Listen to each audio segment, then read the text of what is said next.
நம்ம லென்ஸ்ல வர ஒரு 5 பிரச்சனைகளை பத்தி இந்த வீடியோல பார்க்க போறோம். ஃபுல்லா பாருங்க.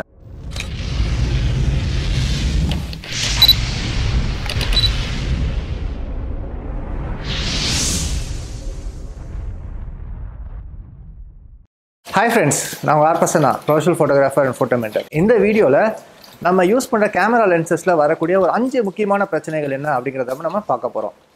சோ இந்த வீடியோல போறதுக்கு முன்னாடி மறக்காம நம்ம சேனலை லைக் பண்ணுங்க, அதே மாதிரி உங்க ஃப்ரெண்ட்ஸோட ஷேர் பண்ணுங்க. முதல்ல பார்க்குறது ஃபங்கஸ். உங்களுக்கு எல்லாத்துக்குமே தெரியும், நம்ம லென்ஸில் வந்து ஃபங்கஸ் அப்படிங்கிறத பற்றி எல்லாமே நம்ம கேள்விப்பட்டிருப்போம்.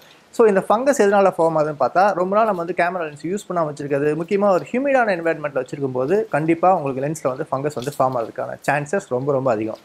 நமக்கு தெரியாத இன்னொரு விஷயத்தையும் சொல்கிறேன், லென்ஸில் மட்டும் கிடையாது, உங்கள் கேமராவோட மிரர், ஏன் கேமராவோட சென்சாரில் கூட இந்த ஃபங்கஸ் வந்து ஃபார்ம் ஆகும். உங்களுக்கு இந்த லென்ஸ் ஃபங்கஸை பற்றி இன்னும் தெரியணும்னா, கேமரா மெயின்டெனன்ஸ் பற்றி ஒரு வீடியோ நம்ம ஏற்கனவே பண்ணியிருக்கோம். அதே மாதிரி உங்கள் கேமராவோட எதிரி அப்படின்னு சொல்லிட்டு ஒரு வீடியோ பண்ணியிருக்கோம். அந்த லென்ஸ் ஃபங்கஸ் பற்றியே அந்த வீடியோ கூட நீங்கள் போய் பார்க்கலாம். ரெண்டாவது நம்ம லென்ஸில் வந்து பார்க்கக்கூடிய ஒரு விஷயம், ஒரு பிரச்சனை அப்படின்னு நம்ம பார்க்கக்கூடிய விஷயம்னா டீசென்டர்ட் லென்ஸ்.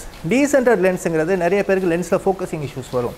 இந்த ஃபோக்கஸிங் இஷ்யூஸ் சில நேரங்களில் வந்து பார்த்திங்கன்னா நம்ம செய்யக்கூடிய ஒரு சின்ன தவறுகளாலையும் வரும். அதாவது நம்ம கேமரா லென்ஸை போய் நம்ம கேமரா வந்து எங்கேயாவது நம்ம இடிச்சிட்டோம்னாலோ கீழே போட்டோம்னாலோ இந்த லென்ஸோட சென்டர் வந்து ஸ்லைட்டாக வந்து சேஞ்ச் ஆகும். ஸோ இமேஜ் வந்து சென்சாரை ரீச் ஆகும்போது ஸ்லைட்டாக வந்து உங்களுக்கு ஃபோக்கஸில் வந்து இஷ்யூஸ் வரும்.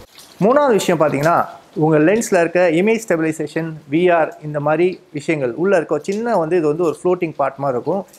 இதுவும் லென்ஸை வந்து நம்ம எங்கேயாவது போய் இடிக்கிறோம் அப்படிங்கும்போது இதுவும் வந்து டேமேஜ் ஆகிறதுக்கான சான்சஸ் அதிகம். ஸோ இதுவும் வந்து ஒரு பிரச்சனையாக வரும். பல பேர் தலையை பிச்சுட்ட ஒரு விஷயம் ஒன்று பார்த்தீங்கன்னா இந்த கலர் ஃப்ரிஞ்சிங்.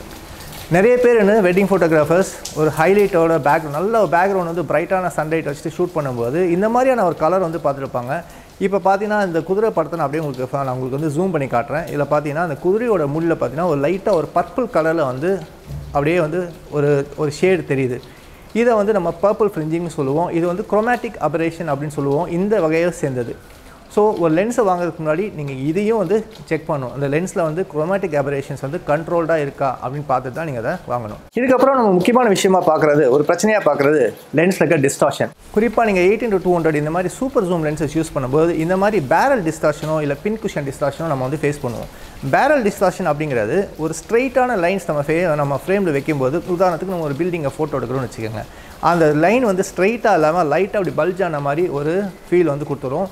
இது நம்ம பேரல் டிஸ்டார்ஷன் அப்படின்னு சொல்கிறோம். இதுக்கு அடுத்தது பார்த்தா பின் குஷன் டிஸ்டார்ஷன். இந்த லென்ஸில் இந்த ப்ராப்ளம் இருந்துச்சுன்னா நீங்கள் ஸ்ட்ரெயிட் லென்ஸை ஷூட் பண்ணும்போது லைட்டாக வந்து இப்படி பெண்ட் ஆன மாதிரி ஒரு ஃபீல் வந்து வரும். இப்போ நான் அந்த இமேஜில் உங்களுக்கு காட்டுறேன் பாருங்கள். இது ஸ்ட்ரெயிட் லென்ஸை மட்டும் கிடையாது, உங்களுக்கு போர்ட்ரேட்ஸ் நீங்கள் எடுக்கும்போதும் அந்த போர்ட்ரேட்ஸை அஃபெக்ட் பண்ணும். ஸோ ஒரு லென்ஸ் நீங்கள் வாங்கும்போதே அதில் வந்து பேரல் டிஸ்டார்ஷன் இருக்கா, பின் குஷன் டிஸ்டார்ஷன் இருக்கான்னு நீங்கள் நிறையா வந்து இன்டர்நெட்டில் ரிசர்ச் பண்ணி அதுக்கப்புறம் வாங்குவோம். இது எல்லாத்தையும் விட ரொம்ப டேஞ்சரானதுன்னு பார்த்தா இந்த ஃப்ரண்ட் எலிமெண்ட்டில் வர ஒரு ஷேக்.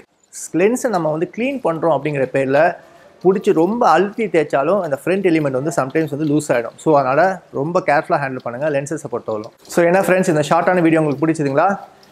இந்த விஷயங்களை வந்து நீங்கள் மனசில் வச்சுக்கோங்க. ஒரு லென்ஸ் வாங்குறதுக்கு முன்னாடி அது டிஸ்டார்ஷன் எப்படி இருக்குது, அதில் வந்து கலர் ஃப்ரிஞ்சிங் இருக்கா, chromatic aberrations இருக்கா, ஸோ இந்த மாதிரி விஷயங்கள் பார்க்கணும். அதே மாதிரி ஒரு லென்ஸ் செகண்ட் ஹேண்டில் நீங்கள் வாங்கும்போது அந்த லென்ஸில் ஃபங்கஸ் இருக்கா, அதே மாதிரி எலிமெண்ட்ஸ் வந்து லூஸாக இருக்கா, ஸ்க்ரூஸ் லூஸாக இருக்கா, இந்த மாதிரி விஷயங்கள் பார்க்கணும். முக்கியமாக இமேஜ் ஸ்டெபிலைசேஷன் கரெக்டாக ஒர்க் ஆகுதான்னு பார்க்கணும். ஸோ நெக்ஸ்ட் எபிசோடில் மீட் பண்ணுவோம்.